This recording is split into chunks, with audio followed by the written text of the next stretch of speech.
नमस्कार, आप देख रहे हैं लखनऊ का अभिमान न्यूज और मैं हूं आपके साथ ज्योतिका। आइए रुक करते हैं खबर की ओर। जयराम रमेश ने भी माना पीएम मोदी और अमित शाह का लोहा।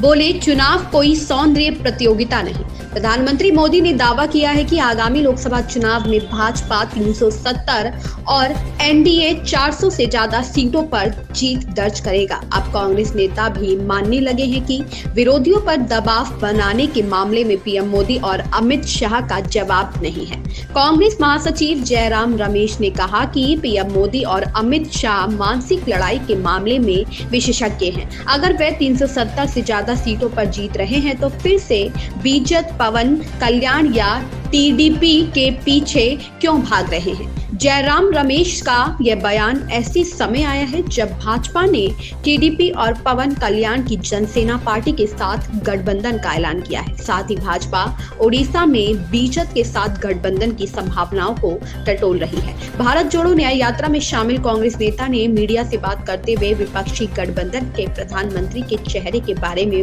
पूछे जाने पर कहा कि हमारे देश में चुनाव कोई सौंदर्य प्रतियोगिता नहीं है। हमारे देश में चुनाव पार्टियों, उनकी विचारधारा, उनके चुनाव चिन्हों और प्रचार के बीच होते हैं। जयराम रमेश ने कहा कि विपक्षी गठबंधन इंडिया अलायंस का घोषणा पत्र भी कॉमन होगा, जिसमें पंच न्याय एजेंडे पर फोकस किया जाएगा। यह न सिर्फ कांग्रेस बल्कि पूरे विपक्षी गठबंधन का भी एजेंडा है। कांग्रेस महासचिव ने कहा कि 12 व 17 मार्च के बीच भारत जोड़ो न्याय यात्रा का अंतिम चरण होगा और उसमें विपक्षी गठबंधन के नेता भी शामिल होंगे। भारत जोड़ो न्याय यात्रा का उद्देश्य लोगों को पंच न्याय की गारंटी देना है और मुझे लगता है कि हम इसमें सफल होंगे।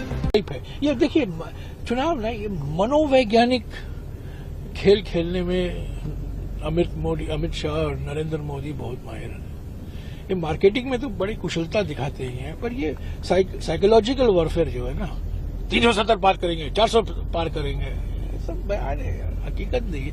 अगर आप 370 पार करेंगे, सब गठबंधन के पीछे क्यों पड़ रहे हैं आप? बीजेडी के पीछे क्यों भाग रहे हैं? क्यों भाग रहे हैं आप टीडीपी और पवन कल्याण के पीछे? क्यों भाग रहे हैं आप अकाली दल के पीछे?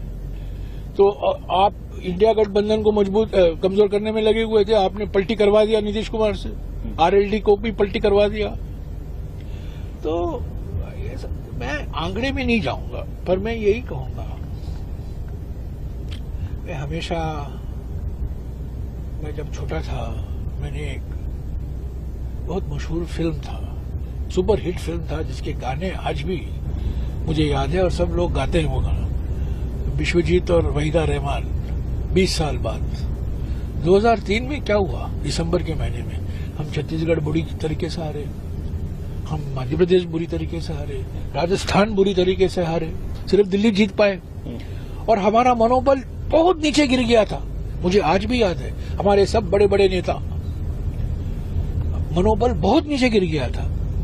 पर 2004 में हमारी सरकार बनी ना, इंडिया शाइनिंग था और हमारे देश के भीष्म पितामह अटल बिहारी वाजपेयी प्रधानमंत्री थे और लोग कह रहे थे आप इनका मुकाबला नहीं कर सकते, आप छत्तीसगढ़ हारे हैं, राजस्थान हारे हैं, मध्य प्रदेश हारे हैं, जो अभी हुआ है। पर 20 साल बाद वही हमें देखने को मिला है। यही 3 राज्य हम बुरी तरीके से नहीं हारे, पर हारे हैं। इससे मैं नहीं भागना चाहता हूँ। वोट शेयर का फर्क इतना नहीं है, पर सरकार तो नहीं बनी हमारी। 3 सरकारें, इनमें से 2 सरकारें हमारी थी।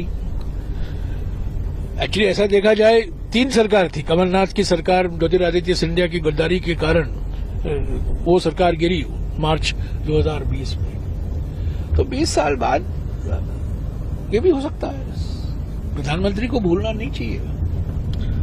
इस खबर में बस इतना ही। बने रहिए लखनऊ का अभिमान न्यूज के साथ।